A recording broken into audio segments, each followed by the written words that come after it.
Dokter Ruben adalah dokter umum yang berpengalaman 30 tahun menjadi direktur rumah sakit Advent. Ada rumah sakit Advent Bandung, ada rumah sakit Advent Medan, dan juga Manado. Dan juga tentunya ada banyak pengalaman yang lain dari uh, pembicara kita, narasumber kita pada malam hari ini. Mungkin itu saja yang bisa saya sampaikan mengenai perkenalan mengenai dokter. Dokter Ya, Ruben bernama lengkap Dokter Ruben Vincente Tigno Supit. Ya, berasal dari amin. Manado. Nanti selebihnya dan selengkapnya akan disampaikan langsung oleh dokter. Dan saat ini saya serahkan kepada dokter untuk memulaikan materi. Silakan, dok. Baik, terima kasih banyak Ibu Lydia. Selamat malam untuk kita semua yang mewakili yang hadir di tempat ini dari Ibu Endas, Pak Chandra, dan Ibu Getroida ber- bersama dari Sulawesi, dari Jawa, dan kita menyasar seluruh Indonesia, saudaraku yang kekasih. Ini akan direkam dan akan dibagikan untuk semua mendapatkan manfaat. Dan pada malam hari ini adalah malam perdana, kita akan memperkenalkan apa itu SHAI, sehat, holistik, alami, integratif. Sehat itu adalah keadaan sempurna manusia. Holistik itu artinya seluruh aspek manusia, baik badani, pikirani, sosial, spiritual, sampai kepada keuangan, bisnis, dan juga lingkungan hidup. Itu yang namanya holistik. Holistik itu bukan hanya tubuh. Sehat tubuh, tapi juga sehat kantongnya juga harus sehat. Untuk apa dia sehat badannya, tapi dia punya kantong juga sangat menderita. Jadi ekonomi juga adalah termasuk di dalam holistik. Kemudian alami adalah kita menggunakan cara-cara alam dan bahan-bahan dari alam, di mana Yang Maha Kuasa Tuhan telah memberikan kepada kita kekuatan-kekuatan, dan ini kita gunakan. Jadi kita bukan hanya kedokteran, tapi juga seluruh bagian-bagian daripada life sciences atau ilmu-ilmu kehidupan yang dikenal sebagai biologi, biologi tumbuhan, botani, biologi daripada hewan namanya zoologi, dan biologi dari manusia yang merupakan ilmu-ilmu kesehatan manusia. Jadi itu termasuk di dalam pengobatan alami. Kemudian integratif.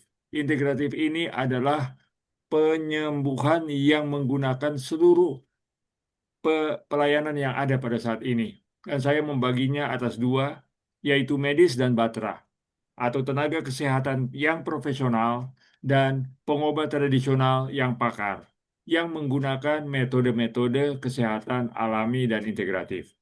Baiklah, terima kasih. Kami pada malam hari ini akan memperkenalkan topik yang pertama. Topik yang pertama ini adalah namanya adalah pohon holistik. Pohon holistik.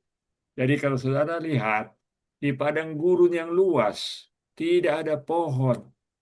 Di sana panas sekali, tetapi ada satu pohon rupanya. Dan pohon ini ada dia punya kanopi atau dia punya tudung. Kemudian ada dia punya batang, ada dia punya akar. Kita akan menggunakan contoh pohon yang holistik ini sebagai topik pembicaraan kita pada saat sekarang ini. Jadi topik kita adalah sebagai berikut. Bagaimana cara menindaki pohon holistik dengan metode sehat holistik alami integratif? Apa itu pohon? Kita akan membaginya dalam 7 bagian: pengantar, pohon, buah, batang, akar, percontohan kasus, dan kesimpulannya. Baik, kita mulai dengan pengantar.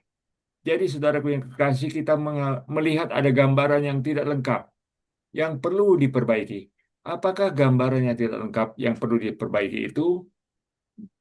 Pada tahun 1996, saudaraku yang kekasih, ada peristiwa yang terjadi di dunia ini, khususnya di Indonesia, dan saya sempat mengenal akan peristiwa ini luar biasa.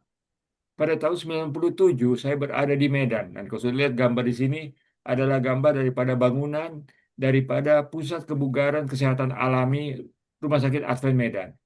Pada waktu tahun 97, saya diundang untuk kiranya mari kita membuka wellness center atau pengobatan alami. Tetapi saudaraku, selama 10 tahun saya tidak berani untuk membuka wellness center karena pada waktu itu saya sudah diangkat jadi direktur. Kenapa saya tidak berani membuka? Karena saya tidak ada bukti bahwa pengobatan alami ini boleh menyembuhkan penyakit yang cukup ganas dan pasti yang paling serius adalah kanker. Mana buktinya bahwa pengobatan alami ini pernah menyembuhkan kanker? Sebagai seorang dokter, seorang medikus, saya tidak mau jual kecap. Oh, mari datang ke sini, kita akan bantu Anda begini-begini. Lalu tidak sembuh-sembuh, tidak masuk dalam pikiran saya. Jadi walaupun saya pro kepada pengobatan herbal alami dengan pengobatan-pengobatan kuasa daripada doa dan lain sebagainya, tetapi saya sebagai orang yang ilmiah perlu menurut harus ada suatu contoh untuk saya bisa yakin bahwa pengobatan-pengobatan holistik dan alami itu betul-betul berhasil. Tahun 2007, saudaraku, saya pergi ke Jakarta dan di situ maka ada seorang berkata kepada saya, Dokter Ruben, ini ada buktinya. Bahkan orang ini sudah 10 tahun kena kanker ganas. Dia sudah kena kanker 3 macam kanker, payudara, operasi payudaranya, kena di rahimnya, diangkat juga, dan kemudian di sinar-sinar, dan dia di kemo 1 kali nggak tahan lagi. Dia dipulangkan tahun 97 dari rumah sakit Cipto Mangunkusumo di Jakarta, dan dokter mengatakan, Ibu pulang saja, kami sudah tidak bisa membuat apa-apa, kami serahkan ibu mau apapun silakan. Dan ibu ini bernama Liong Pitlin, dan beliau pulang ke rumah, dan kemudian apa yang dia buat? Dia berdoa, dan dia berubah dia punya pola hidup. Dia melihat apa yang membuat saya punya penyakit ini, tidak mungkin tidak ada penyebab, harus ada penyebabnya. Dan dia menemukan bahwa stres kerja, stres pikiran, stres badannya, kurang tidur, workaholic, kerja-kerja dia terus, dia berbisnis mainan dengan Jepang, ya, import ekspornya, dia melayani itu, dan akhirnya tubuhnya jatuh. Tapi, saudaraku, setelah beliau ini mengikuti pola hidup yang alami dan holistik, berdoa menyerahkan kepada Tuhan dan terutama merubah semuanya kembali kepada aturan-aturan alam. 1 minggu dia harus disuntik terus, tiap hari harus disuntik morfin karena begitu sakit kankernya ini menggerogoti tulang belakangnya.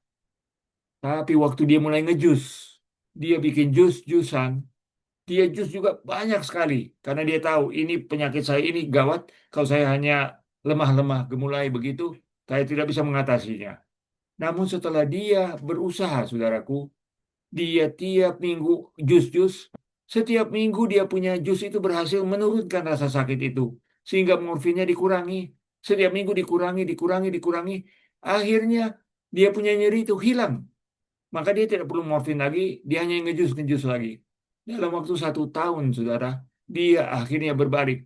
Tahun 97, saya ketemu dia tahun 2007. Dan saya tanya, Ibu Pitlin, Anda sekarang ada lubang di leher ini. Kenapa? Oh, ini karena waktu kena kegawatan, komplikasi, saya harus bikin lubang ini dan saya biarkan aja ini, karena ini tandanya. Dan beliau berubah total dan 10 tahun itu dia tidak kambuh-kambuh lagi. Dan tahun 2006 sekarang ini beliau masih hidup. Malah beliau memberikan pelayanan di Jakarta, di Pluit. Namanya Cancer Support Center. Jadi inilah satu bukti sehingga pada tahun 2007 itu saya berani untuk mengambil keputusan rumah sakit kita yang di Medan harus buka wellness center. Mudah-mudahan ini bisa berjalan sampai hari ini. Saya akan menceritakan kepada saudara-saudara lebih lanjut. Banyak lagi kesaksian-kesaksian, tapi inilah yang paling fantastis dan paling dramatis. Bahwa satu kanker stadium 4, kankernya sudah menyebar sampai ke tulang. Tetapi dengan pengobatan medis pada awalnya, disambung dengan pengobatan holistik alami, maka beliau ini bisa sembuh. Sampai sekarang belum mati-mati, bayangkan. Sudah masuk 30 tahun. Ya, sejak dia pertama kena kanker, maka dia sudah menjadi penyintas kanker, mengalahkan kanker sampai hari ini. Semoga dia tidak pernah kambuh lagi. Karena dia memang orang disiplin dan sangat berserah kepada Tuhan. Jadi saudaraku yang saya akan sampaikan adalah pohon kesehatan dari akar penyebab menuju buah kesehatan. Program SHAI ini, Sehat Holistik Alami Integratif, adalah perjalanan hidup ideal dari manusia seutuhnya yang disampaikan oleh saya, Dr. Ruben Vicente Tigno Supit. Ruben Supit ini orang Manado, Vicente Tigno ini adalah orang Filipina. Karena mama saya orang Filipina dan bapaknya namanya Vicente Tigno, maka saya membawa nama Supit dan juga Tigno. Saudaraku yang kekasih, konsep dasar daripada Syai ini adalah apa? Memahami hubungan bahwa ada akar penyebab, baru terjadilah proses tubuh, barulah terjadi gejala dan hasil. Jadi buah-buah inilah yang kelihatan yang namanya gejala dan penyakit kita. Darah tinggi dan lain sebagainya, diabetes, kanker dan lain sebagainya. Ini yang selalu dilihat oleh dokter-dokter dan juga batra dan juga kita orang awam. Tapi kita mau menganjurkan saudara-saudara, jangan lupa masih ada dua mekanisme yang lain, yaitu batang mekanisme tubuh yang membuat kita sakit, dan ada akarnya, yaitu penyebab dasar. Buah yang terlihat berasal dari akar yang tidak terlihat. Kita mempunyai penyakit, tetapi kita tidak bisa tahu, ini kanker ini dari mana, ini darah tinggi ini dari mana, ini gula darah tinggi ini dari mana, asam urat ini tinggi dari mana. Mari kita mengupasnya untuk kita bisa boleh mengerti akan proses ini. Pola pikir atau paradigma pohon kesehatan, kebanyakan orang fokus pada buah. Nyeri kepala, hipertensi, diabetes, kelelahan, kanker, itu adalah buah-buah busuk ya yang dialami. Namun gejala itu hanyalah hasil akhir. Kesehatan sejati dimulai dengan memahami akar penyebab. Jadi tidak salah kita melihat buah busuknya, tapi kita harus turun sampai kepada akarnya. Jadi pohon ini adalah realita manusia, suatu pohon yang lengkap. Kalau kita hanya, oh Ibu Lydia, sekarang herbal apa yang bagus ini untuk sakit kepala?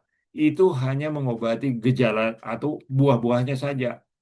Kenapa dia sakit kepala tidak diurusi? Mekanisme tubuh yang berkelainan yang menyebabkan sakit kepala itu tidak diketahui. Jadi, marilah kita mempelajarinya pohon yang seutuhnya. Jadi, saudaraku, model pohon kesehatan ini kita harus pelajari tiga unsur ini. Akar itu adalah penyebab dasar daripada penyakit. Batang itu adalah proses tubuh yang oleh orang medis namanya fisiologi atau biokimia, dan buahnya adalah gejala dan penyakit, tanda penyakit itu. Prinsip utama adalah akar akan menentukan kualitas batang akan menentukan kualitas buah. Jadi kita akan melihat saudaraku, akhirnya akan terjadilah buah akibat ujung. Dan ini paling diperhatikan. Busuk sekali ini buah ini. Sudah tidak sehat lagi, sudah sakitan. Jadi orang-orang yang masih muda, yang masih kelihatan porsa-porsa, lurus, mulus-mulus saja. Saya nggak perlu eh, menjaga kesehatan saya. Tapi kok sudah lansia, sudah mulai rapuh, sudah mulai mengalami ini dan itu, sangat peduli untuk mengetahui bagaimana untuk kita harus sehat. Buah ini adalah gejala dan tanda sakit yang dirasakan, dilihat, atau diukur. Nah, ini sudah bisa dirasakan, dilihat, dan diukur. Nyeri, demam, kelelahan, hipertensi, diabetes, dan lain-lain. Buah ini adalah sinyal, bukan penyebabnya. Jadi kalau sudah kena sinyal, bangun, hati-hati, sudah darah tinggi, sudah ada keganasan, dan lain sebagainya. Mengapa buah itu penting? Karena fungsi daripada gejala penyakit ini adalah pertama alarm tubuh. Kalau saudara merasa ngantuk, saudara merasa sakit, saudara merasa lapar, saudara merasa lemes, itu adalah tanda. Perhatikan, ini ada sesuatu kelainan. Ini adalah petanda adanya gangguan. Suatu sinyal, suatu alarm yang berbunyi. Dan buah-buah ini membantu kita mendiagnosa apa ini penyakit apa itu ya. Nah, namun mengobati gejala saja, hanya membuang akan buah busuk itu, belum tentu menghilangkan penyebabnya. Jadi kalau orang itu kena kanker di payudara, payudaranya dibuang, tapi penyebabnya tidak ada, dia bisa menyebabkan kanker di tempat-tempat yang lain. Oleh sebab itu penting untuk buah harus diatasi, tapi juga yang lain-lain juga. Batang, apakah itu batang? Proses perkembangannya dari akar menuju kepada buah, dan jangan kita abaikan batang ini. Batang ini adalah proses fisiologi dan biokimia. Orang awam mungkin kurang bisa mendalami, tetapi Batra harus coba mendalami dan dokter-dokter perawat-perawat tenaga kesehatan harus mengetahui proses fisiologi tubuh dan biokimia. Dan ini kita belajar pada waktu kita masuk di dalam fakultas atau tempat belajar kita, kita mempelajari mengenai proses-proses fisiologi tubuh. Batang ini menghubungkan akar dengan buah. Disinilah faktor penyebab diubah menjadi kondisi sehat atau penyakit. Kalau kita punya akar sehat, kita akan sehat. Kalau kita punya akar ini sakit, kita akan berangsur-angsur menjadi sakit. Apakah proses-proses itu? Proses yang pertama yang paling ampuh untuk menyebabkan sakit adalah peradangan, atau bahasa Inggrisnya inflammation. Peradangan ini terbagi atas yang akut yang terjadi dengan tiba-tiba dan selesai dalam waktu singkat. Dalam waktu 1 minggu, 2 minggu, 1 bulan, dia menjadi radang tapi dia hilang. Ini akan membantu penyembuhan. Tuhan yang menciptakan peradangan. Sang pencipta adalah yang membuat kita harus ada radang. Karena kalau kita tertusuk duri atau apa, dia akan nyeri, dia bengkak, merah, dan dia akan bernanah dan mengeluarkan kuman-kuman dan lain sebagainya. Tetapi peradangan kronis atau yang berjalan terus-menerus hari demi hari, peradangan itu tidak pernah lembut, menyala terus, api itu membara terus. Ini akan berkait dengan penyakit jantung, diabetes, kanker, pikun-pikun yang berat atau Alzheimer's, dan autoimun. Jadi kalau saudara mengalami penyakit-penyakit ini, diabetes, jantung, Alzheimer, atau imun, atau penyakit apa, tolong perhatikan bahwa ada suatu gangguan di dalam peradangan. Dan peradangan ini adalah peran daripada sistem kekebalan tubuh yang disebut imunitas. Imunitas ini adalah sel-sel darah putih dan pasukan-pasukan antibodinya yang dihasilkannya. Jadi saudaraku, Tuhanlah yang membuat sistem imun ini, dan sistem imun ini membantu kita untuk melawan akan sumber-sumber penyakit, tapi kalau berlebihan dia bisa menjadi keganasan dan hal-hal yang lainnya. Proses yang kedua adalah stres oksidatif. Apa itu stres oksidatif? Kalau kita bekerja, kurang tidur, kita kena asap rokok, kita kecapean, maka terjadilah pembakaran dalam tubuh kita yang berlebihan. Nah, asap-asapnya ini oksidasi akan membuat suatu gangguan yang namanya radikal bebas. Radikal bebas ini adalah unsur-unsur kimia di dalam tubuh kita yang menggerogoti, menghancurkan kita. Jadi kalau kita punya radikal bebas, maka kita punya sendi-sendi lutut akan sakit-sakit, kita akan sakit kepala, kita akan banyak hal-hal yang lain. Jadi, bila mana ketidakseimbangan radikal bebas ini, radikal bebas itu sudah berlebihan, tidak bisa diatasi oleh tubuh, maka dia akan menyebabkan kerusakan sel, kerusakan DNA yang menyebabkan kanker, penuaan dini, dan penyakit degeneratif. Maka Tuhan membuat antioksidannya. Apa itu antioksidan? Yang melawan radikal bebas. Dia menangkap radikal bebas ini sehingga kita tetap awet muda dan menjaga keseimbangan. Dan ini adalah peran dari imun dan metabolisme tubuh. Dan salah satu faktor yang sangat membantu kita adalah jus-jus segar, buah-buahan, dan sayur-sayuran yang kita minum. Nah, itu sebabnya mengapa kita membuat detox. Detox untuk membersihkan akan segala kotoran-kotoran tubuh kita, radikal-radikal bebas kita, dengan memasukkan antioksidan yang bagus yang dibuat oleh alam, pohon-pohon, buah-buahan, sayur-sayuran. Ini adalah antioksidan yang sangat baik. Pada malam hari ini kita tidak akan mendalami terlalu banyak, tapi kita akan memberitahu kepada saudara-saudara bahwa ini adalah salah satu. Nanti di malam-malam berikut, pertemuan berikut, kita akan bicarakan antioksidan yang luar biasa. Kanker pun bisa sembuh dan lain sebagainya dengan bantuan suplemen-suplemen yang antioksidatif. Baik, saudaraku yang kekasih, ingat yang ketiga, mekanisme mekanisme mitokondria. Jadi saudaraku, kalau saudara lihat di dalam sel, itu ada unsur-unsur di dalam sitoplasma atau di dalam sel itu yang menjadi tungku pembakar. Kalau saudara makan, makanan saudara, karbohidrat, protein, lemak itu akan sebagian dihasilkan menjadi gula. Ya, glukosa ini masuk ke dalam sel lalu dibakar di sini. Sehingga ini sangat perlu untuk kita membuat kita bertenaga. Jadi kalau kita sudah mulai sakit-sakitan, kita sudah mulai ngantuk, kita mulai kurang bertenaga, mau tidur, lemas-lemas saja, maka mitokondria ini terganggu. Mitokondria ini paling banyak di sel otot. karena dia membutuhkan banyak. Otot jantung luar biasa, juga otak juga membutuhkan akan hal ini tenaga-tenaga untuk berpikir dan selanjutnya. Bila mana saudara mengalami gangguan mekanisme mitokondria, maka fungsi produksi energi tubuh melalui molekul ATP terganggu. Ini akan mengatur metabolisme terganggu atau mencerna makanan untuk menjadi energi. Ya, metabolisme membakar akan makanan kita sehingga kita mempunyai tenaga. Dan ini menentukan vitalitas atau semangat kita, tenaga kita.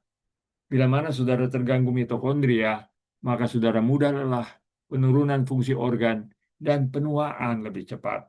Dan ini akan ada di seluruh sel tubuh. Mitokondria ini adalah sangat penting dan mungkin saudara baru ini kali mendengar, Mark, tetapi nanti di kemudian hari tolong pelajari lebih lanjut mengenai mitokondria ini.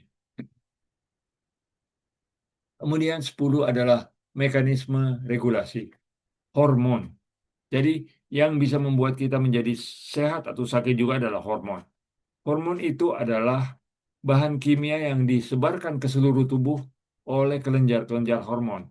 Yang di atas kepala ini ada dua, pineal dengan pituitari atau epiphysis yang merupakan pusat daripada semua hormon. Kemudian ada gondok, ada timus, kemudian ada anak ginjal atau adrenal, kemudian ada pankreas yang mengatur gula naik, gula darah dinaikkan dengan hormon glukagon dan dia diturunkan oleh hormon hormon insulin. Kemudian pada perempuan ada yang namanya ovarium atau indung telur yang menghasilkan dua hormon, hormon progesteron dengan estrogen. Dan kemudian pada laki-laki ada hormon testosteron yang ada pada buah pelir. Ya, sistem pengatur tubuh hormon ini melibatkan insulin, kortisol, toroid, dan lain-lain. Jadi kalau saudara mengalami gondok begitu karena dia membesar, tolong pikirkan bahwa saudara mengalami stres. Orang-orang yang mengalami tekanan-tekanan, maka dia harus mengimbanginya dengan kortisol, tiroid, dan lain sebagainya. Sehingga akhirnya demikian. Tapi paling sering adalah, ini gondok sudah membesar, cepat-cepat mau operasi bikin besar. Tolong dulu rubah pola makan, pola tidur, kecapean, dan lain sebagainya. Sudah diatur, siapa tahu gondoknya itu walaupun sudah membesar, masih bisa mengecil ya. Jadi itu, ketidakseimbangan hormon memengaruhi seluruh tubuh. Karena hormon ini adalah suatu bahan kimia yang dilepas langsung ke darah, dan darah ini pergi ke seluruh sel tubuh. Jadi, salah satu yang bisa menyebabkan kita, kalau kita kena stres, pasti hormon akan naik. Namanya hormon kortisol dan adrenalin. Saya pernah mengalami, saudaraku, tidur kurang, kerja bakti, tiap hari Minggu pergi pengobatan cuma-cuma kemana-mana. Akhirnya saya mengalami panik atak.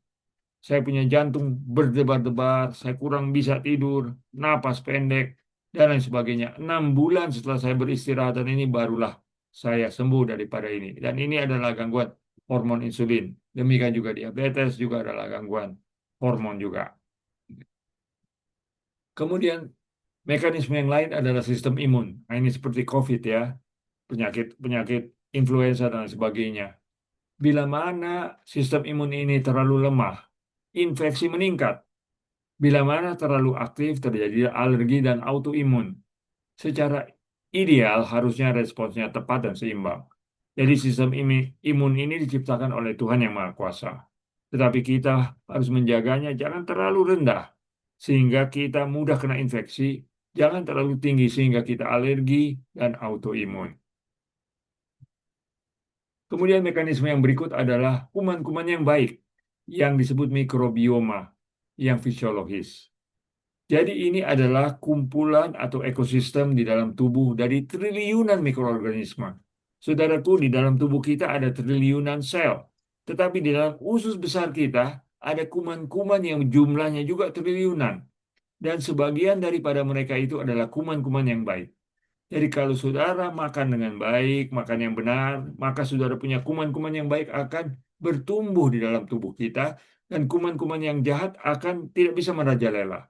Tetapi kalau kita mulai makan-makan yang diproses, makan makanan yang ultra proses dan lain sebagainya, maka kuman-kuman ini akan tertekan dan saudara akan mulai banyak penyakit-penyakit termasuk autoimun.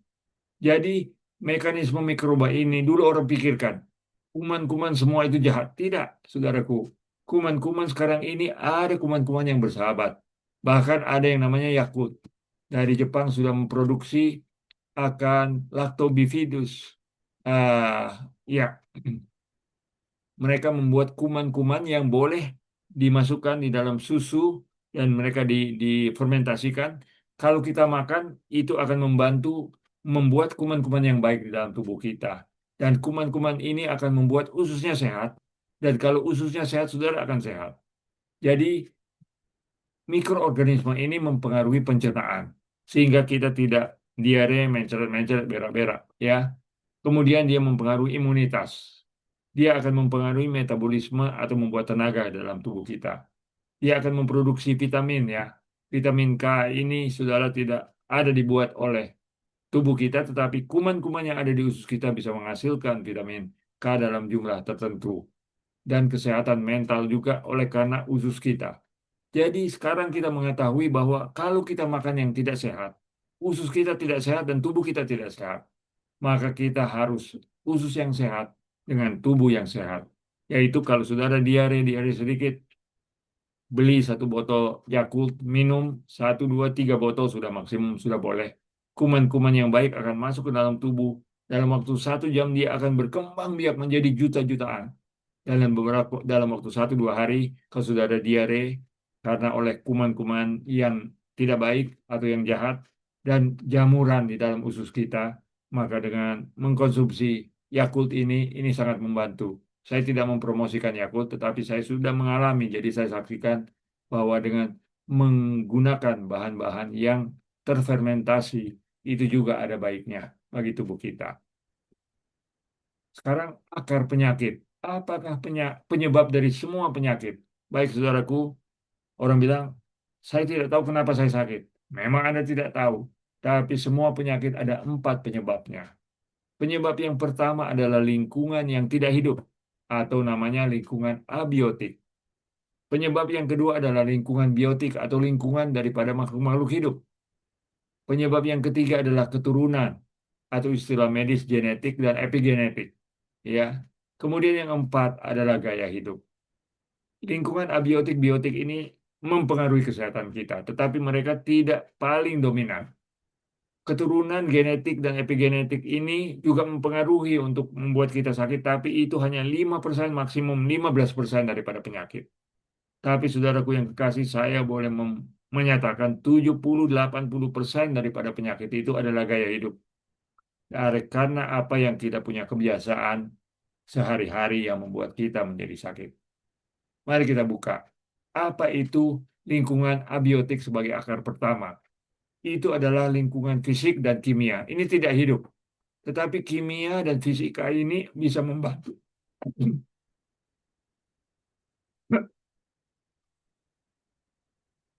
Bisa membuat.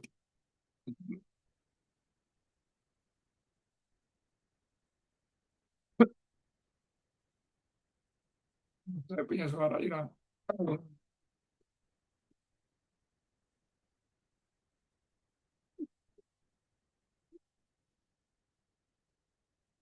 Jadi inilah sinar matahari, air, udara, suhu yang terlalu panas atau terlalu dingin,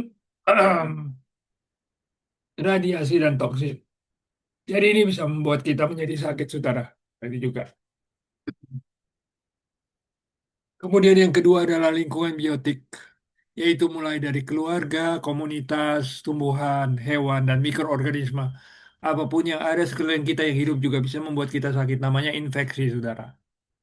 Kemudian mengenai keturunan, itu adalah genetik dan epigenetik yang mempengaruhi diabetes, hipertensi, kanker, penyakit jantung. Gen ini memang ada dalam tubuh kita, tapi itu bukan takdir kita. Lingkungan dan gaya hidup dapat memengaruhi ekspresi gen. Jadi walaupun kita keturunan orang yang ada penyakit, itu bisa ditolak bila mana kita mengatur lingkungan dan gaya hidup kita. Kemudian yang keempat adalah gaya hidup. Apa itu? Apa yang kita buat dari pagi sampai malam. Dari makanan, nutrisi, aktivitas fisik, istirahat, kurang istirahat, manajemen stres, kerohanian, spiritualitas, relasi sosial, menghindari zat-zat berbahaya, rokok, nikotin, kafein, dan lain sebagainya. Jadi gaya hidup inilah yang penyebab daripada penyakit kita, termasuk saya juga yang kemarin-kemarin kena stroke itu juga karena saya kurang tidur, kerja lembur, kurang jemur di matahari, dan lain sebagainya. Dan kita harus percaya bahwa kekuatan gaya hidup ini sangat penting. Pilihan harian kita menjadi takdir kesehatan. Hari ini kita buat apa akan menjadi suatu akibat mingguan, akibat bulanan, akibat tahunan, dan akibat seumur hidup kita. Kalau kita mau sehat seumur hidup, maka kita harus sehat setiap hari, setiap waktu, setiap detik, setiap saat. Jadi contoh saudaraku, bahwa manusia seutuhnya adalah suatu pohon yang lengkap. Kita ambil alih suatu contoh yaitu hipertensi. Kenapa orang berbuah tekanan darah tinggi? Dia periksa 170 per 98. Ini sudah sangat tinggi, sudah krisis hipertensi. Itu adalah buah. Kalau kita sudah kena sakit, tekanan darah tinggi itu adalah buahnya. Apa batangnya? Inflamasi, resistensi insulin, hormon stres. Jadi ada penyebab di dalam tubuh kita dan inilah dokter-dokter harus menerangkannya. Tapi saya tahu dokter tidak akan banyak menerangkan kepada kaum awam. Oh, Anda ada kena darah tinggi, makan obat sini saja ya. Tapi sesungguhnya saudara harus mencari tahu ada proses dalam tubuh yang menyebabkan saudara dan saya sakit. Kemudian kenapa orang darah tinggi? Akarnya adalah pola makan yang buruk. Makan malam-malam, makan yang bergaram-garam, yang diproses dan lain sebagainya, kurang aktivitas, tidak jemur matahari, stres yang berkepanjangan, kurang tidur, dan juga ada faktor genetik yang membuat orang bisa mengalami hipertensi. Studi kasus yang kedua, diabetes. Buahnya adalah gula darah tinggi. Batangnya apa? Resistensi insulin, orangnya gemuk sehingga akhirnya dia tidak bisa menerima lagi gula di dalam tubuhnya karena pintu masuk gula ke dalam tubuhnya ditutup, itu yang namanya resistensi insulin. Kemudian disfungsi metabolik. Jadi dia punya kimia-kimia dalam tubuhnya ini mengalami gangguan dan akhirnya pankreasnya gagal, ya, sehingga gula darahnya tidak terkontrol lagi. Harus suntik insulin setiap waktu. Tetapi akar daripada diabetes ini adalah nutrisi yang buruk, kurang gerak badan, obesitas, keturunannya ada, dan stres kronis. Jadi ini adalah penyebab-penyebabnya, contoh-contohnya. Kesimpulan yang saya ingin sampaikan adalah perbaikilah akar, maka buah akan terikuti. Pendekatan holistik saya ini mengatasi semua tingkatan. Jadi untuk mengobati, betul kita harus mencari buah sakit ya apa, kita kurangilah gejalanya. Dan juga kepada batangnya mengoptimalkan fisiologi tubuh kita. Dan ini akan terjadi sendiri tanpa kita berpikir kalau kita mempengaruhi akarnya dengan menghilangkan penyebab. Kalau penyebabnya ini adalah karena stres, kita hilangkan maka itu akan sangat membantu. Ada orang yang sakit mah, ya, dia punya ulu hati selalu sakit, mengisap, oh ini asam lambung tinggi. Dikasihlah obat asam lambungnya, tapi tidak pernah sembuh. Kenapa, saudara? Dia punya stres jalan terus, dia makan obat. Tapi suaminya hugel, dia punya anak narkoba, jadi dia selalu stres dan akhirnya tidak sembuh. Maka setelah dia membuat pengobatan yang holistik, akhirnya tertangani dan dia boleh sembuh. Formula transformasi yang kita ajukan, saudara, akar yang sehat, tambah batang yang sehat, maka buah-buah kita akan sehat. Maka akar yang sehat ini adalah lingkungan yang optimal, ditambah gaya hidup yang optimal, ditambah fisiologi tubuh yang optimal, maka hidup kita akan ideal. Pesan kunci kita adalah jangan hanya memetik buah, carilah akar penyebabnya, perbaikilah akarnya, pulihkanlah batangnya, dan nikmatilah buah kesehatan. Kesimpulan adalah semakin sehat akar kehidupan, semakin sehat buah yang dihasilkan. Bukan buah busuk, tetapi buah yang segar, yang gemerlap dan indah dan enak luar biasa. Terima kasih atas perhatian saudara-saudara. Salam sukses. Ini saya punya alamat kalau mau berhubungan. Dan mari kita terapkan sesuai ruang lingkup khusus pilihan saudara. Kalau saudara ada gangguan ini, maka mari kita membuat pohon holistik untuk keadaan kesehatan atau penyakit kita. Dan kiranya Tuhan membantu kita sekalian.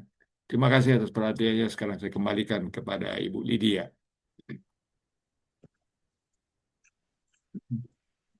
Baik, puji Tuhan, terima kasih dokter.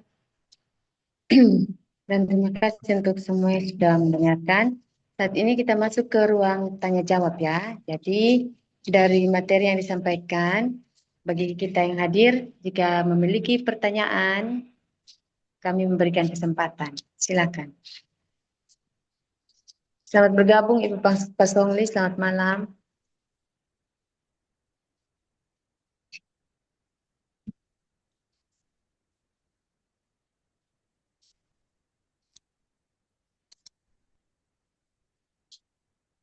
Ya, jadi tadi jelas eh, pohonnya. Eh, pohon itu dia menghasilkan buah. Nah, buah itu ada yang bagus, ada yang busuk. Kalau buah itu busuk, lalu kita hanya ambil buahnya dan buang, mungkin saja nanti ada buah lain lagi yang busuk. Nah, yang paling penting adalah kita lihat apa yang rusak dari pohon itu, sehingga bisa kita atasi supaya buah-buah yang kemudian itu tidak juga busuk seperti buah yang sebelumnya. Demikian juga dengan kesehatan kita. em, Biasanya sakit kepala, minum Panadol ya. Jadi langsung serang sakitnya. Padahal ada penyebabnya. Yang paling penting tuh kita tahu sebabnya apa, lalu di situ kita atasi sehingga sakit kepala itu hilang dan tidak datang lagi. Terima Walaupun kasih, betul. kenapa sakit kepala itu bukti bahwa kita punya kepala. Ya, Ya, jadi baik. baik untuk yang hadir, mungkin mau tanya, yang baru masuk mungkin tidak sempat mendengar, boleh bertanya tentang sakit penyakit. Ya dok, silakan dok.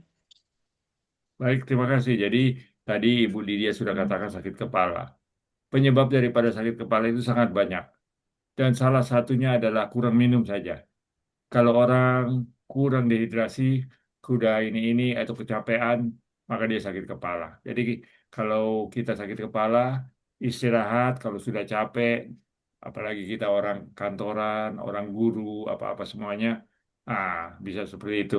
Sakit kepala bisa di mata sampai ke belakang, dia bisa kepala sebelah kiri atau sebelah kanan, berdenyut-denyut dan lain sebagainya. Jadi itu adalah hasil. Tetapi akibatnya adalah kecapean, kurang cairan, kurang elektrolit, dan lain sebagainya. Jadi itu sebabnya kita kalau mengobatinya secara holistik adalah sampai kepada akar seperti yang disampaikan tadi. Terima kasih. Jadi seperti itu. Itu salah satu contoh. Terima kasih atas Ibu Lydia punya penyampaian.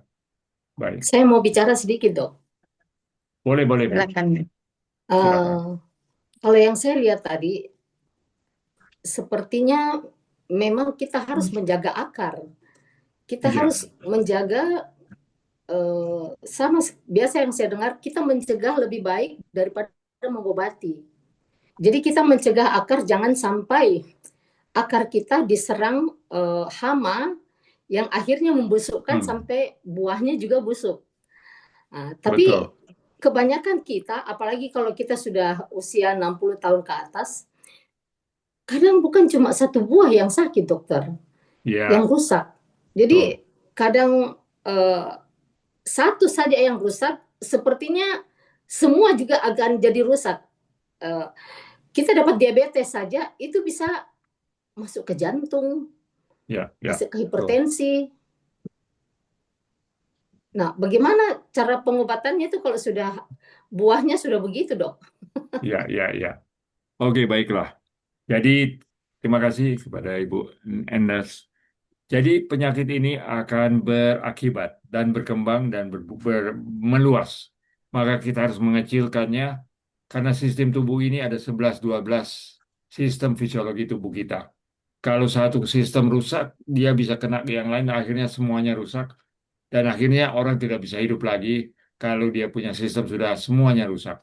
Jadi saya coba kembali kepada yang disampaikan Ibu tadi bahwa supaya kita punya buah-buah bagus, kita harus mulai dengan akar-akar yang bagus.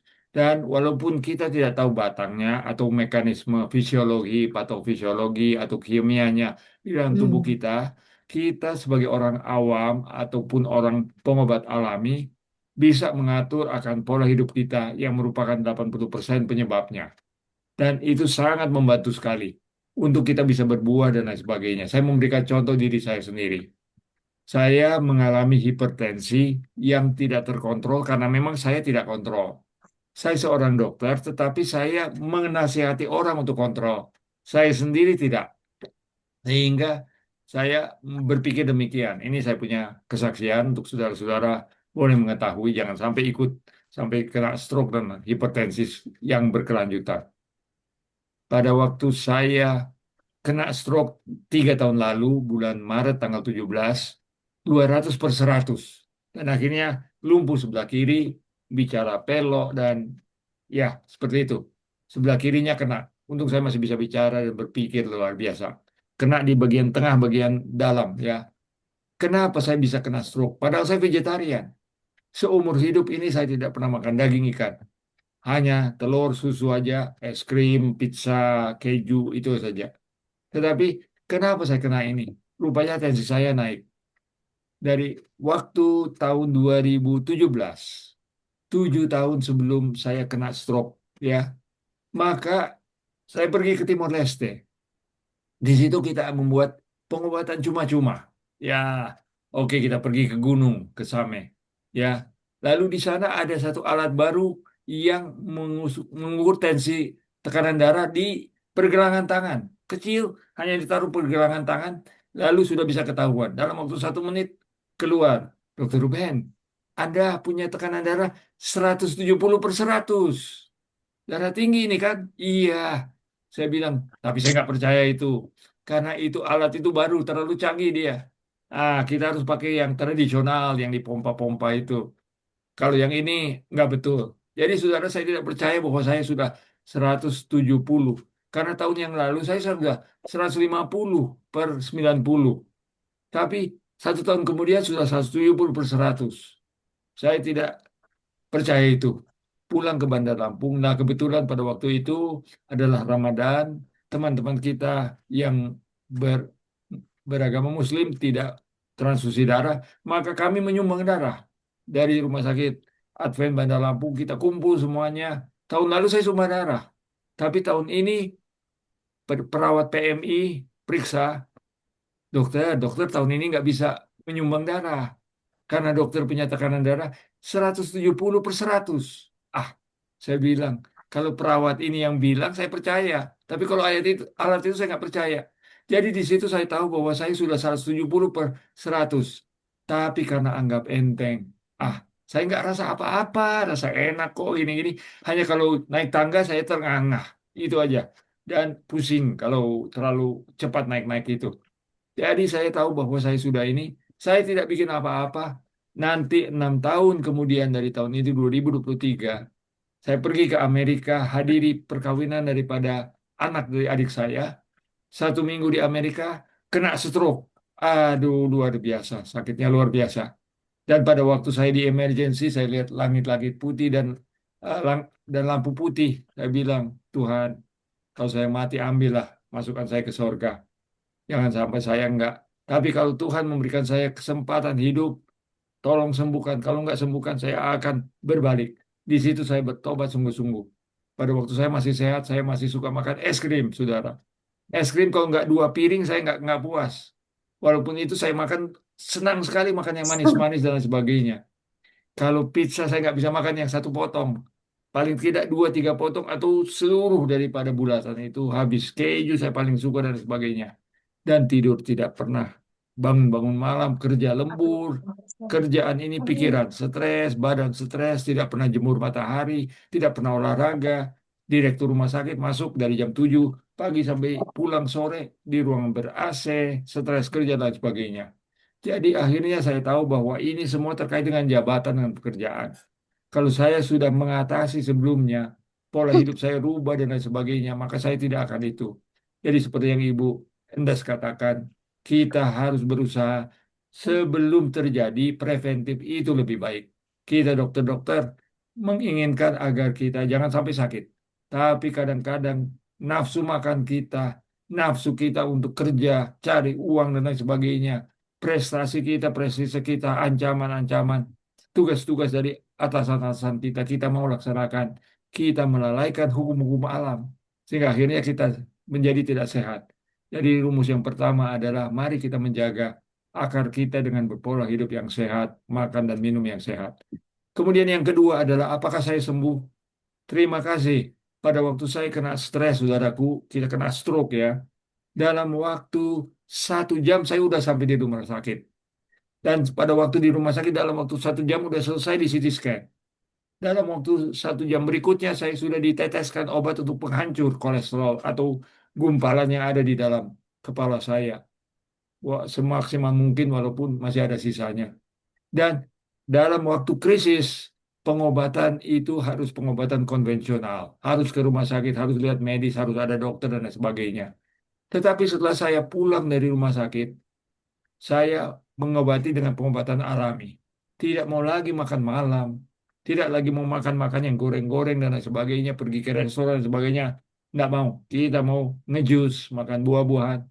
Dan alhamdulillah, terima kasih. Maka saya bisa menurunkan akan tekanan darah ini dalam waktu yang singkat. Maka dia punya tekanan darah kita dalam waktu 3 bulan dari 200 sudah turun ke 150 dalam waktu 3 bulan, dan dalam waktu 6 bulan sudah turun ke 120 140. Obatnya sampai sekarang ini hanya sekedar pelengkap, yaitu amlodipin 2,5 miligram. Ya, saya tidak mau makan obat banyak-banyak.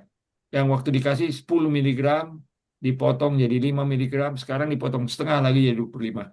Dan sudah sehat karena merubah pola hidup kita dan lain sebagainya. Jadi jawabannya itu adalah memang Tuhan yang menentukan kita hidup atau tidak hidup, kita selamat atau kita tidak selamat, tetapi kita mempunyai andil. Sehingga waktu saya berada di atas tempat tidur di emergency di rumah sakit di California, saya berkata, Tuhan, saya tidak marah sama Tuhan. Saya kan sudah jadi direktur rumah sakit, kenapa Tuhan balas begini? Saya katakan, tidak Tuhan. Ini salah saya sendiri. Saya ada andil di dalam penyakit saya. Jadi kalau saya kena sakit, saya nggak mau persalahkan si ini, tidak. Saya mempersalahkan diri saya sendiri. Karena saya ini dokter, tidak pernah masuk rumah sakit. Saya direktur rumah sakit hanya menyuruh dokter dan perawat, ICU dan lain sebagainya. Tetapi setelah saya sakit, saya bilang terima kasih dokter, terima kasih perawat. Sekarang saya jadi pasien. Dan saya menjadi pasien yang penurut, yang rendah hati. Pada waktu itu masih pinter-pinter. Nggak mungkin. Langgar-langgar sedikit, nggak apa-apa. Makan es krim 2 piring, itu enak itu. Sekarang saya tidak mau lagi. Kalau waktu saya, karena saya pengalaman saudaraku, merawat orang yang kena stroke dan sebagainya. Stroke 1 kali, stroke 2 kali, stroke ketiga, stroke keempat itu sudah lewat. Jadi jangan sampai penyakit itu diulang-ulangi terus, dibiarkan.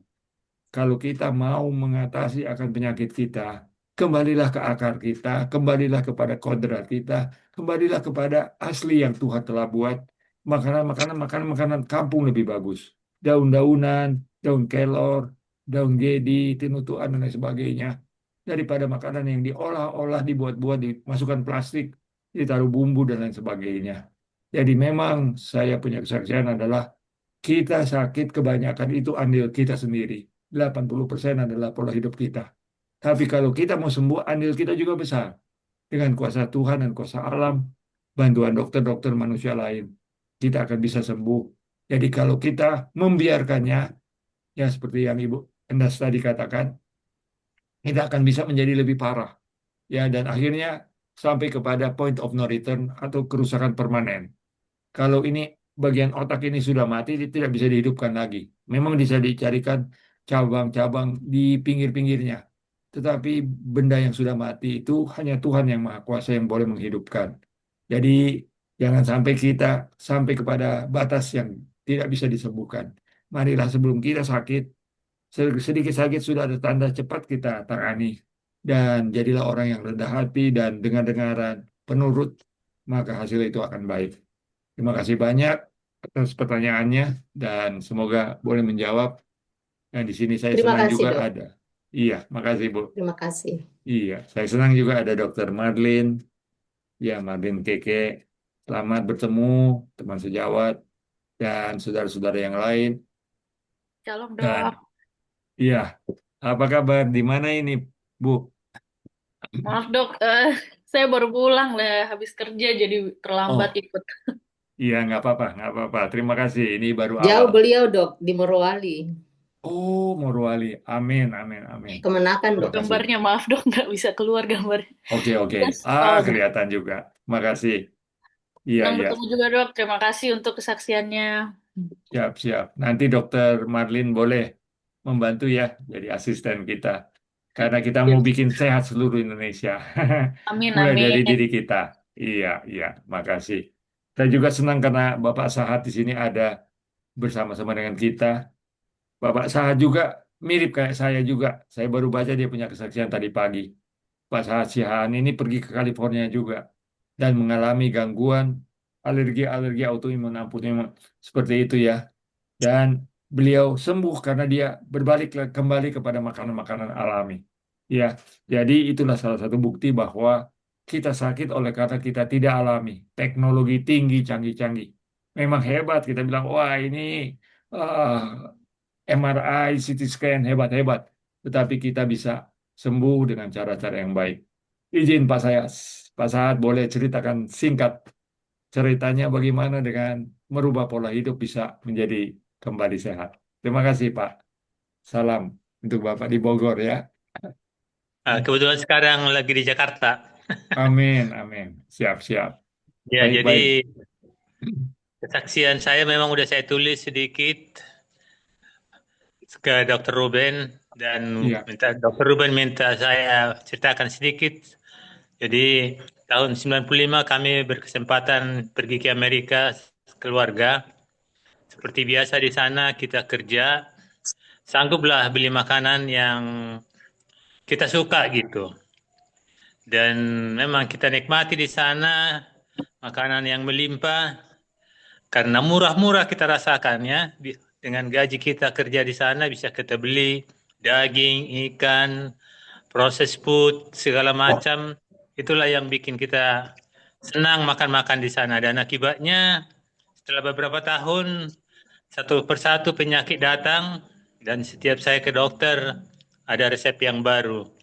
Waktu itu gatal-gatal yang saya derita, jadi pindah-pindah dia dari kaki ke belakang badan, ke perut, ke tangan, kemana-mana gitu. Di jam 2 malam itu, kalau udah gatal-gatal, saya harus cari satu sudut-sudut dinding yang bisa saya menggaruk belakang saya. Begitulah keadaannya. Pernah saya beli bawang bombay 20 kilo, saya potong iris-iris, saya bikin di atas tempat tidur saya untuk tidur. Mudah-mudahan bisa mengobati. Segala macam kita coba, tapi waktu itu kami pindah satu kota kecil Hemet di California Selatan, satu gereja bule, bikin promosi kesehatan di gereja. Waktu itu kita bayar $275 untuk mengikuti kelas, beli buku dan beli praktek-praktek masak-memasak. Istri saya mengikutinya karena istri saya juga sakit-sakitan waktu itu. Dia sementara kerja sering panggil 911 karena chest pain. Jadi kami sangat beruntung kami dapat kesempatan mengikuti pola makan sehat yang kita dengarkan video dalam kelas-kelas itu, baru diterangkan sama ketua sama pendeta, dan ada pertanyaan-pertanyaan. Setelah kami mengikuti pola makan itu, dengan tidak tahu berat badan saya berkurang. Tadinya saya sudah divonis akan gatal seumur hidup oleh dermatologis di satu rumah sakit swasta yang terbaik di California, Kaiser Permanente. Wah, ini saya pusing juga kalau gatal-gatal seumur hidup, setiap cuaca berubah, dari panas ke dingin, dari dingin ke panas, selalu datang. Kalau kembang sudah keluar bunganya itu, waduh gatalnya bukan main. Jadi itulah, waktu itu tidak dapat ditemukan apa alergi saya, tapi untunglah kami dapat merubah pola makan, yang tadinya makan sekali sehari, yang masuknya dari pagi sampai sore itu makan terus. Sama Dan Pak. setelah kita pelajari terus pelajaran itu, tadinya kita ada makan makanan di meja, proses food, kita buang semua itu dari meja. dan kita tidak mau lagi beli proses food setelah kita ikutin pelajaran tersebut. Dan saya senang sekali sekarang ini merasa sehat sekali, tenaga. Saya kerja di kebun bisa lawan walaupun umur sudah 70-an. Kalau yang kebun itu umur 40 masih bisa saya lawan. Amin. Amin. Jadi memang betul-betul yang tumbuh dari tanah itu bikin kita kuat, bikin kita sehat. Inilah kesaksian saya secara ringkas. Jadi 15 tahun tadinya udah makan obat tiap hari. 15 tahun terakhir tidak pernah konsumsi obat kecuali saya melanggar New Start. Penyakit Amin. saya akan muncul dan waktu itu saya harus makan obat kalau saya memang melanggar New Start tersebut. Inilah kesaksian sedikit secara ringkas. Terima kasih dokter.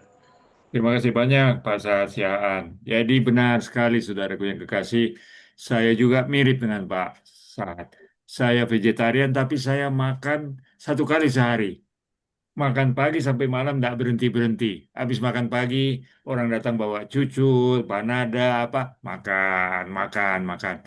Lalu adik saya yang adalah dokter di Guam, dia itu adalah dokter fisiologi, fungsional medicine, sorry. Dia berkatakan, kalau makan itu bukan hanya jenisnya, tapi waktunya. Jenisnya saja sudah sehat, tapi waktunya tidak sehat. Malam hari itu bukan makan malam. Kita punya malam itu bukan untuk makan. Oh ya, saya terus teringat betul. Kalau malam ini kita suka pergi ya, kalau ini ke Pizza Hut, bawa tamu-tamu, apa-apa semuanya. Ternyata jangan makan malam. Juga kalau makan cukup 2 kali, 3 kali sehari. Di antara waktu makan itu biarlah istirahat tubuhnya. Dan saudaraku, tensi saya turun, berat badannya juga terkontrol dan lain sebagainya. Dan tidak lagi mengalami masalah, enak sekali. Dan makanan saya tiap hari itu hampir Maitua selalu siapkan adalah tinutuan, daun gedi, di sini banyak sekali. Kalau di Kupang, di Timor adalah daun kelor. Itu sangat-sangat sehat. Dia punya magnesium, dia punya kalsium, sangat bagus untuk tulang-tulang dan lain sebagainya. Jadi memang pengobatan-pengobatan yang alami ini jangan dianggap enteng. Ini makanan-makanan kampungan. Makanan itu dari kampung tapi tidak kampungan. Makanan itu adalah makanan yang paling sehat di Indonesia. Apa itu? Gado-gado, karedok, tinutuan, dan lain sebagainya. Jadi makanan-makanan yang dibuat dari alam, buah-buahan, tumbuh-tumbuhan, sayur-sayuran, biji-bijian. Ada hal yang luar biasa. Terima kasih banyak Pak Sahat atas Saya kesaksiannya. sedikit bicara, Ya, Dok. silakan Bu. Seperti yang tadi Yes. saya katakan sama dokter, kita itu Betul. kalau belum sakit, belum mau cari tahu tentang kesehatan. Nanti kalau sakit, baru kita cari tahu tentang kesehatan. Jadi sama saya juga, berapa bulan Silakan Bu, lalu, silakan. tahun ini saya masuk rumah sakit. Tiba-tiba masuk rumah sakit. Saya orangnya tidak pernah darah tinggi. Tapi mungkin seperti yang dokter katakan tadi, karena gaya hidup, akhirnya saya dapat Oyong-oyong. putar-putar vertigo. Vertigo. Saya Ya. dapat vertigo. Saya dibawa langsung ke rumah, vertigonya kuat sekali. Saya dibawa langsung ke rumah sakit. Sampai di rumah sakit, langsung dokter tidak periksa, dia bilang opname. Saya kaget, kenapa di opname? Rupanya tekanan darah saya tinggi. Singkat cerita, selama 4 hari saya di rumah sakit, dikasih pulang, saya dikasihlah beberapa macam obat, termasuk yang dokter katakan tadi, amlodipin. Amin. Saya dikasih amlodipin, dan itu harus setiap bulan, karena saya ikut BPJS, saya harus tebus di rumah sakit untuk ambil amlodipin. Tapi saya minum amlodipin itu, Dok, kaki saya bengkak. Kaki saya bengkak. Nah, lama kemudian saya berpikir, kenapa saya harus bergantung dengan ini obat? Bolehlah saya hidup sehat, dokter. Saya ganti betul. pola makan saya seperti yang dokter katakan tadi, kalau satu hari itu kita makan 5-6 kali. Saya sarapan pagi cuma dengan buah, dengan chia seed. Siang makan cuma nasi 4-5 sendok sama nasi sama itu. Malam saya tidak makan nasi, dan saya jarang makan seperti mie. Pokoknya seperti dokter katakan tadi, yang rebus-rebus. Dan saya berpikir, untuk apa saya makan ini obat terus? Saya sampai tidak ambil lagi obat, dokter. Sampai sekarang saya tidak minum amlodipin. Mm-mm. Padahal yang tadinya saya dikasih 5 mili untuk minum.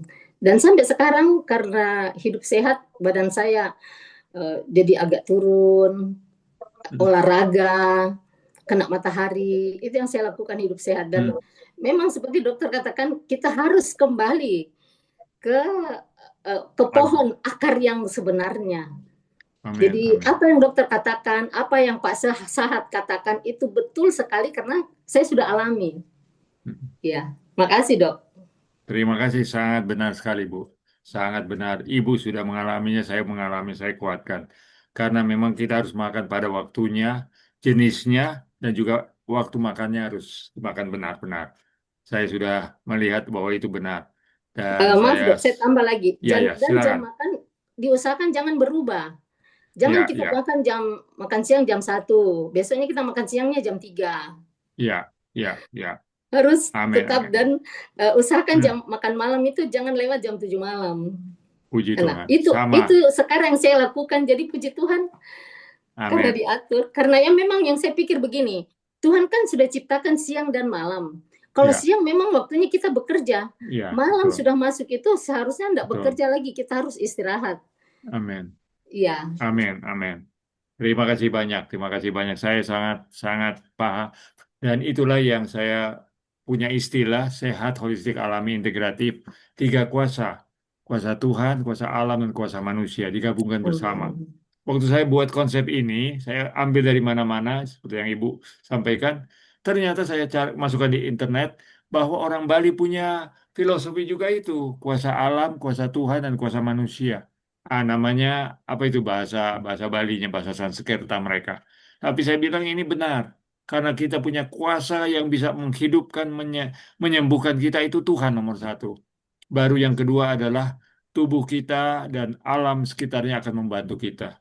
Pada waktu saya kena stroke dan saya 3 minggu mengobat alami di Colorado, maka ada seorang di sana katakan, Dokter Ruben, kalau kamu sakit jangan pikirkan 2 hal. Jangan pikirkan penyakitmu, jangan pikirkan dirimu. Oh iya benar, saya bilang. Karena kalau kita sakit, kita pikirkan penyakit saya. Oh nggak bisa sembuh ini akan seumur hidup, bagaimana? Pikirkan diri, aduh nggak bisa kerja lagi, nggak ada duit, nggak ada begini-begini. Tambah stres. Dia katakan, kalau kamu sakit, pikirkan Tuhan. Saya bilang, iya benar. Jadi saudaraku, kalau kita sakit, pertama kita pikirkan Tuhan, kita pikirkan alam dan kita pikirkan sesama manusia, kita gunakanlah kuasa-kuasa yang ada pada kita untuk hal tersebut. Terima kasih atas kesaksian-kesaksiannya dari Ibu Endas dan Pak Sahat. Terima kasih. Kembali ke Bu Lydia. Puji Tuhan, terima kasih Pak Sahat, kesaksiannya luar biasa ya. Terima kasih juga Mem Enda, kesaksiannya, dan dokter juga. Iya. Mungkin kita yang lain juga punya kesaksian yang Amin. sama ya, ada pengalaman mengalami sakit-sakit yang akhirnya kita tobat dari hal-hal yang menyebabkan sakit itu. Mari kita terus pertahankan supaya kita terus sehat. Iya. Sekarang sudah jam 8:16 ya, sudah malam. Mungkin pertemuan kita cukup sampai sini kecuali kalau masih ada pertanyaan. Iya. Pak Chandra, ada yang mau disampaikan, Pak? Atau Ya, terima kasih dokter. iya, makasih Pak. Kalau saya ini penyakitnya hebat ya nggak, tapi belum berubah. Ini dia nih masalahnya. Jadi saya itu kena diabetes dari tahun 90. Darah tinggi juga. Pernah terkena stroke ringan itu tahun 2010. Nah, lalu saya juga ada darah tinggi, diabetes. Terakhir, karena diabetes ini saya takut ada penyumbatan. Nah, saya pernah kateterisasi, itu bersih katanya. Tapi pas 5 tahun kemudian, begitu di kateterisasi, ya nggak. Nah, waktu itu saya di treadmill tidak kuat, lalu dibilang, wah ini harus di kateter, ya nggak. Nah, lalu saya ada teman ajak ke Penang. Amin. Jadi waktu itu saya berdoa, ya nggak. Saya ditemani istri, dia bilang enggak, istri bilang ya berdoa saja, semoga hanya pasang ring, jangan sampai bypass. Nah, lalu saya bilang ya kalau saya berdoa jangan pasang ring, jangan bypass. Tapi bagaimana bisa kan? Dia bilang mana bisa, bagaimana bisa? Ya itu kan mengharapkan, mendoakan, tapi lihat kalau kondisi cara pola hidup segala macam, memang itu tidak memungkinkan. Sampai di sana saya kaget sekali, memang dokter tidak bisa pasang ring dan tidak bisa bypass. Loh, saya bingung ya nggak? Itu dokter di rumah sakit kita, Taikakseng ya. Nah lalu, kenapa doknya nggak? Ya karena ini apa namanya, pembuluh darah Anda tuh sudah penuh kalsium, sudah mengeras. Nah, kalaupun saya bypass itu tidak bisa saya jahit katanya. Nggak bisa, pecah nanti. Lalu gimana dok ya nggak? Ya, kamu harus tergantung obat lah seumur hidup. Waduh, ya kan? Setelah itu 6 bulan periksa, ya memang saya juga ada apa namanya prostat, saya ke dokter prostat juga sekalian. Begitu saya kasih tahu histori kesehatan saya, dokter prostat bilang juga, waduh ini nggak bisa operasi. Waduh, jadi memang saya ini apa namanya hidup ini hanya berkat karunia Tuhan aja, berkat pengasihan Tuhan. Tapi saya ini bandel gitu loh dok. Aduh ya saya bersenang sekali mudah-mudahan dengan bergabung di komunitas ini memacu saya untuk berubah gitu loh. Nah, saya sudah terus tahun 25 yang lalu Januari itu karena jatuh, saya itu operasi tulang belakang. Amin. Itu dipasang 12 pen dan yang saya khawatirkan bukan ininya karena itu pakai dokter di BSD, dokter siapa itu ya? Aduh, maklum ya kadang-kadang salah. Nah itu memang dokter nomor 1 lah di sananya. Betul. Nah, akhirnya yang saya takutkan adalah jantungnya ini. Benar saja, Dok. Benar saja teman-teman sekalian.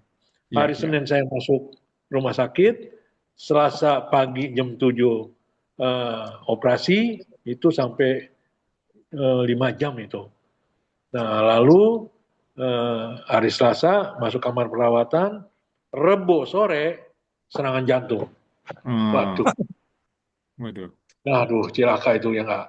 Nah, serangan jantung masuk ICU. Masuk ICU hari Rabu malam, Kamis malam, Jumat sore, apa namanya, mau masuk Sabat, nah itu kembali ke ruang perawatan, kamar perawatan. Puji Tuhan. Nah, lalu yang ininya, dokter jantungnya ini, dia bilang, kita kateter. Terus anak saya sama istri saya bersikuku. Tidak dok, ya nggak. Karena ini ayah saya dan suami saya ini tidak boleh apa-apain jantungnya. Ya kan? Dia bilang, enggak, kita nggak pasang ring. Kita hanya mau balon. Aduh, saya bilang. Jangan. Itu kan cilaka ya nggak. Dalam hati saya, wah itu ngotot ya nggak. Sampai dokternya pun ngotot gitu. Sampai anak saya bilang, Pak, kalau memang mau dia tangani jantungnya, jangan di sini. Di sini kan spesialis tulang. Iya, ya betul. Kita ke harapan kita. Nah, akhirnya sempat pulang ke rumah juga itu 10 hari dirawat suster. Ya puji Tuhan sih kemarin periksa tulang belakangnya sudah oke.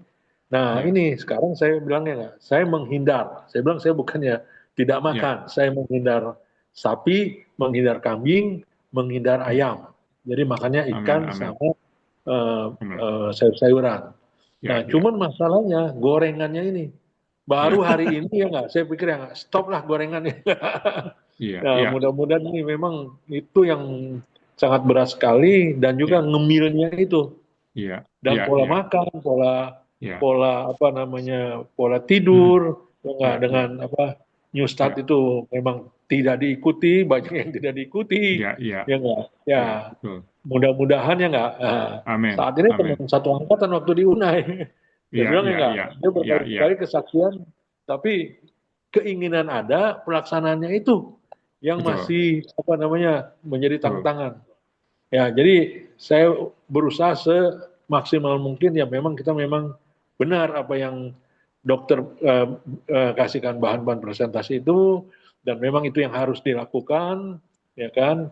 Dan mudah-mudahan lah, Amin. tolong bantu juga doa supaya memang tekad itu yang mesti kuat gitu loh. Iya, amin, betul. Mungkin itu kesaksian yang boleh saya Luar berikan. biasa. Dan jangan ditiru itu. Amin, Terima amin. kasih. Terima kasih banyak Pak Juarto Chandra, luar biasa kesaksiannya. Jadi ada kesaksian bahwa ada orang yang sudah 100% tersumbat dia punya pembuluh darah dan tidak bisa diapakan lagi, tapi dia berubah pola hidupnya sangat membantu. Jadi walaupun orang bilang, wah ini nggak bisa lagi dibuat apa-apa, udah tersumbat total. Tetapi ada cabang-cabang rupanya ini jantung bisa membuatnya. Luar Jadi biasa. sabar-sabar, tenang. Iya, seperti itu. Jadi terima kasih dan kita akan tutup acara kita pada saat sekarang ini. Saya menyampaikan terima kasih atas kehadiran saudara-saudara dan membagikan kesaksian dan juga kebenaran daripada pohon holistik. 2 minggu depan kita akan bertemu kembali dan membicarakan mengenai penyembuhan holistik dengan menggunakan 4 ilmu kedokteran yang ada pada saat sekarang ini dan pengobatan dengan herbal dan lain sebagainya. 2 minggu yang akan datang. Dan terima kasih atas kehadiran saudara. Saya melihat bahwa di sini hadir juga dengan pendeta Maksum Ulur ya dari Kasih, Manado Dok. dan iya, apakah nanti Ibu Lydia boleh minta tolong Bapak Pendeta untuk menutup kita dengan doa, habis itu kita boleh bubar dan kita akan ketemu lagi pada waktu yang akan datang. Terima kasih, silakan. Makasih Ibu. ya, so beri kesempatan bergabung. Minta maaf terlambat Iya. karena ada tadi Zoom dengan pengerja. Iya, iya. Nggak apa-apa. Ya, Terima kasih makasih. semua yang Luar bergabung. biasa. Amin. Terima kasih, selamat datang Pak Pendeta. Ya, Dan makasih, Bu. kami Nistat House mengucapkan terima kasih banyak atas kehadiran semua pada malam hari ini. Seperti disampaikan dokter tadi, kita akan bertemu kembali 2 minggu ke depan ya, di hari Kamis.